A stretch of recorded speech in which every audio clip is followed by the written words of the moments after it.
Competition success YouTube চ্যানেলে সকলকে স্বাগত। আমরা নিয়মিত এই চ্যানেলটিতে বিভিন্ন বিষয় নিয়ে আলোচনা করে থাকি। আজকের আলোচ্য বিষয় বর্জ্য ব্যবস্থাপনা। ক্লাস 10-এর এটি পাঠ্য বিষয়।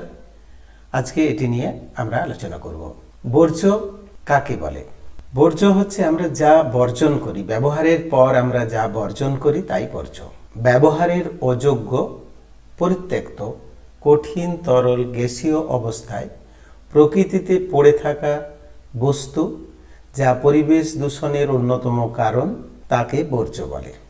তার মানে বর্জ্য আমাদের পরিবেশের দূষণ ঘটায়। সুতরাং বর্জ্য ব্যবস্থাপনা অর্থাৎ বর্জ্য পদার্থ আমরা যদি কমাতে পারি বা বর্জ্য পদার্থগুলোকে যদি সঠিক জায়গায় সঠিকভাবে ফেলতে পারি, তাহলে আমাদের পক্ষে পরিবেশ দূষণ কমানো সম্ভব। বর্জ্য পদার্থের উদাহরণ যেমন আমরা যেসব পদার্থগুলো ব্যবহার করি তার থেকে যেসব পদার্থ বেরিয়ে আসে, যেমন সবজি ও ফলের খোসা, উচ্ছিষ্ট খাবার, ভাঙা প্লাস্টিক, ছেঁড়া কাগজ, নোংরা জল ইত্যাদি। যেখানে বর্জ্য পদার্থ থাকে সেই জায়গাগুলো দেখতে অনেকটা এরকম হয়। এখন আমরা দেখে নেব বর্জ্যের উৎসগুলি কি কি, কোন কোন জায়গা থেকে বর্জ্য পরিবেশে আসে। গৃহস্থালির বর্জ্য, পচা ফল ও সবজি, সবজি ও ফলের খোসা, উচ্ছিষ্ট খাবার, সাবান জল, গৃহপালিত পশুর গোবর ইত্যাদি। শিল্পজাত বর্জ্য, শিল্প থেকে কি কি বর্জ্য আসে? ধাতু প্রক্রিয়াকরণ শিল্প, সিমেন্ট প্ল্যান্ট, লোহা ইস্পাত শিল্প, চামড়াজাত শিল্প, খাদ্য প্যাকেজিং শিল্প, রাসায়নিক, প্লাস্টিক এবং কাগজ শিল্প থেকে নির্গত কঠিন, তরল এবং গ্যাসীয় বর্জ্য। শিল্প থেকে আমরা বর্জ্যগুলো এরকম দেখতে পাই এবং পরিবেশে এইভাবে ছড়িয়ে থাকে। বাণিজ্যিক কেন্দ্র, বাণিজ্যিক কেন্দ্র বলতে রেস্তোরাঁ, হোটেল, বাজার, অফিস, সেখান থেকে যেসব আবর্জনা বা বর্জ্য বেরিয়ে আসে, সেখানে এরকম অব্যবহৃত জিনিসগুলো পড়ে থাকে। কৃষিজ বর্জ্য, রাসায়নিক সার ও কীটনাশক মিশ্রিত জল, ফসলের অবশেষ, পশুর মল, এগুলো সব কৃষিজ বর্জ্য হিসাবে পরিবেশে জমা হয়। পৌর বর্জ্য, পৌরসভা এলাকায় সমস্ত ধরনের বর্জ্যই আসে, যেমন হোটেল রেস্টুরেন্ট থেকে বর্জ্য, পয় প্রণালীর বর্জ্য, হাসপাতালের বর্জ্য, গৃহস্থলীর বর্জ্য। এগুলো মূলত পৌর বর্জ্যের পরিমাণটাই আমাদের সবচেয়ে বেশি। চিকিৎসা সংক্রান্ত বর্জ্য, রোগীদের ব্যবহৃত জিনিসপত্র, অব্যবহৃত ঔষধ, রক্তমাখা ব্যান্ডেজ, ইঞ্জেকশন সিরিঞ্জ, ছুরি, কাঁচি, রক্তমাখা তুলো ইত্যাদি। এগুলো চিকিৎসা সংক্রান্ত বর্জ্য। আর তেজস্ক্রিয় বর্জ্য, পারমাণবিক শক্তি উৎপাদন কেন্দ্র থেকে তেজস্ক্রিয় মিশ্রিত জল, ইউরেনিয়াম খনি থেকে নির্গত তেজস্ক্রিয় পদার্থ। রাসায়নিক বর্জ্য, বিভিন্ন রাসায়নিক দ্রব্য উৎপাদন কেন্দ্র থেকে নির্গত জল, ঔষধ কারখানা থেকে নির্গত জল, পেট্রো রসায়ন শিল্প কেন্দ্র থেকে নির্গত জল, এগুলো সব রাসায়নিক বর্জ্য হিসাবে প্রকৃতিতে আসে। পরিবেশে আমরা বর্জ্যের উৎসগুলো দেখলাম। এরপর আমরা দেখব পরিবেশে বর্জ্যের প্রভাবটা কি। বর্জ্যের সংজ্ঞাতে আমরা বলেছি পরিবেশের উপর প্রভাব বলতে পরিবেশ দূষণ ঘটায়, বায়ু দূষণ ঘটায়, প্রচুর পরিমাণে ধোঁয়া কারখানা থেকে এসে বায়বীয় পরিবেশকে দূষিত করে। জল ও মৃত্তিকা দূষণ, বর্জ্যগুলো জলে পড়ে এবং মাটিতে মিশে জল এবং মাটিকে দূষণ ঘটায়। রাসায়নিক বিক্রিয়া, যেসব বর্জ্য বায়ুর মণ্ডলে মিশে সেগুলোর ফলে বায়ুর মধ্যে রাসায়নিক বিক্রিয়া, মাটির মধ্যে রাসায়নিক বিক্রিয়া এবং জলের মধ্যে রাসায়নিক বিক্রিয়া ঘটে। বাস্তুতন্ত্রের ভারসাম্যহীনতা, আমাদের যে বাস্তুতন্ত্র রয়েছে সেখানে যখনই কোনো বাস্তুতন্ত্রের মধ্যে অবাঞ্ছিত বর্জ্য এসে পৌঁছাবে, তখন সেখানের পরিবেশে যেসব প্রাণী বা উদ্ভিদ বসবাস করে সেগুলোর ক্ষতি হবে এবং বাস্তুতন্ত্রের ভারসাম্য নষ্ট হবে। জীববৈচিত্র্য হ্রাস, দেখা যাবে বর্জ্যর কারণে কোনো একটা অঞ্চলে কোনো এক ধরনের প্রাণী বা উদ্ভিদের বৃদ্ধি বন্ধ হয়ে যাচ্ছে বা মারা যাচ্ছে, বা কোনো উদ্ভিদ বা প্রাণী বৃদ্ধি পাচ্ছে অতিরিক্ত হারে। উভয় ক্ষেত্রেই বাস্তুতন্ত্রের যে জৈব বৈচিত্র্য তা নষ্ট হবে। দৃশ্য দূষণ, এটি একটি গুরুত্বপূর্ণ দূষণ। তার কারণ আমরা পরিবেশের সৌন্দর্যায়ন করে থাকি, কিন্তু বর্জ্যগুলি যদি পড়ে থাকে তাহলে জল বা মাটি উভয় ক্ষেত্রে দৃশ্য দূষণের সৃষ্টি হয়। জমি ও জলাভূমি ধ্বংস। বর্জ্য পদার্থ জলাভূমি বা সাধারণ জমিতে পড়ে পড়ে সেখানের জমির উর্বরতা নষ্ট করে এবং জলাভূমিকে আস্তে আস্তে ভরাট করে জলাভূমিকে নষ্ট করে, ফলে উভয় জায়গার বাস্তুতন্ত্র নষ্ট হয়। গন্ধ দূষণ, এটি একটি আরও গুরুত্বপূর্ণ, কারণ কোনো জায়গায় বর্জ্য পড়ে থাকলে সেখান থেকে দুর্গন্ধ বেরোতে থাকে এবং সেই অঞ্চলের উপর দিয়ে মানুষের যাতায়াত বন্ধ হয়ে যায় এবং সেই অঞ্চলে মানুষের বসবাসের পক্ষেও অস্বাস্থ্যকর হয়ে পড়ে। ফলে গন্ধ দূষণ হচ্ছে বর্জ্যের আরেকটি গুরুত্বপূর্ণ প্রভাব।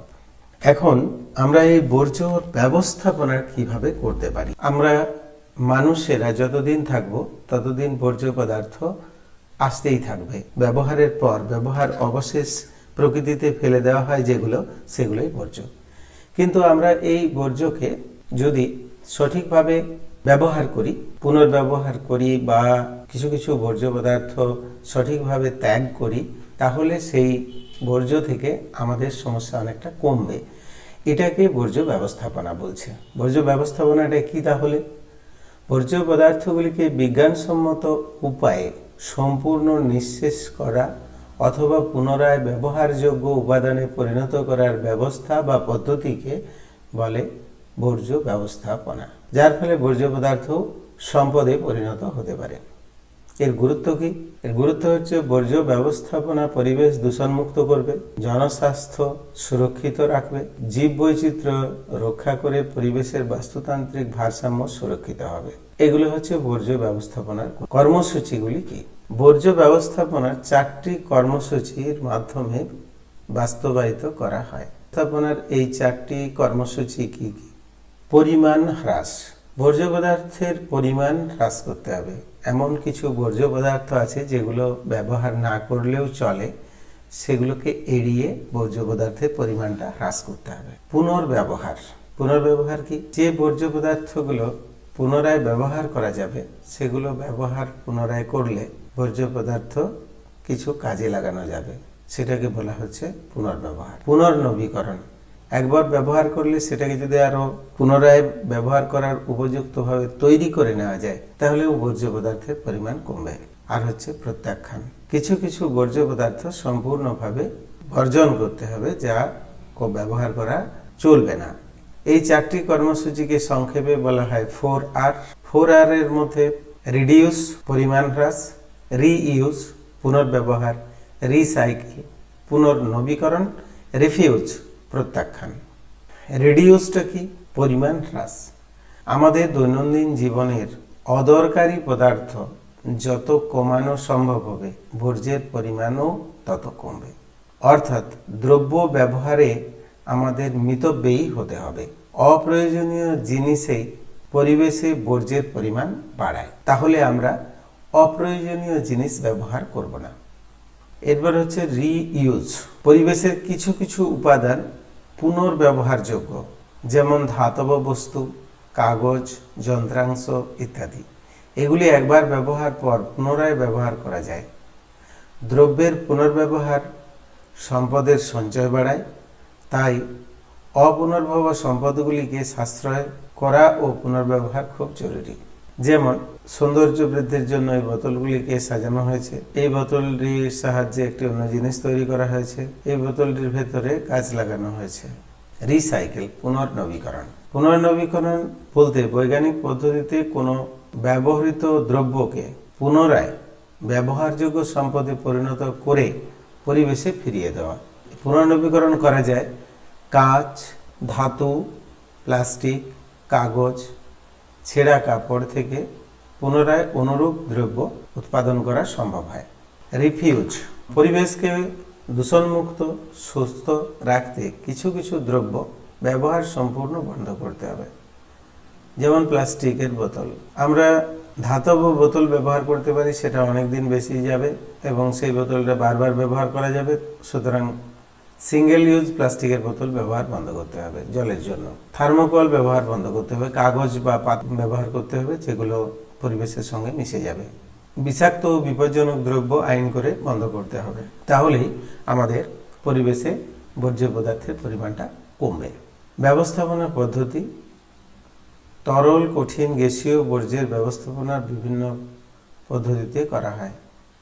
কঠিন বর্জ্যের ব্যবস্থাপনার ধাপগুলি: প্রথমে বর্জ্য পৃথকীকরণ। বর্জ্য পৃথকীকরণ হল পুনর্ব্যবহারের সুবিধার্থে বর্জ্যকে প্রথমেই বাছাই করা দরকার উৎস অঞ্চলে। বিভিন্ন বর্জ্যকে বিভিন্ন পাত্রে রাখতে হবে। বিভিন্ন ধরনের বর্জ্যকে বিভিন্ন পাত্রে, কোনোটি অপচনশীল বর্জ্য, কোনোটি পচনশীল বর্জ্য, কোনোটি সংক্রামক বর্জ্য, কোনোটি চিকিৎসা সংক্রান্ত বর্জ্য, এইভাবে রাখতে হবে। বর্জ্য ভরাটকরণ: বর্জ্য ব্যবস্থাপনার সবচেয়ে জনপ্রিয় পদ্ধতি হলো ভরাটকরণ। এই পদ্ধতিতে বর্জ্য আবর্জনা মাটির নিচে গর্ত করে সঞ্চয় করা হয়। একে স্বাস্থ্যসম্মত ভূমি ভরাটকরণ প্রক্রিয়া বলে। এগুলি জৈব বর্জ্য পদার্থ, জৈব ভঙ্গুর বর্জ্যগুলি দিয়ে কোনো অঞ্চলের ভূমিকে ভরাট করে দিলে সেখানে পরিবেশের কোনো ক্ষতি হয় না এবং ভূমির যে নিচু অংশ সেটা ভরাট হয়ে যায়।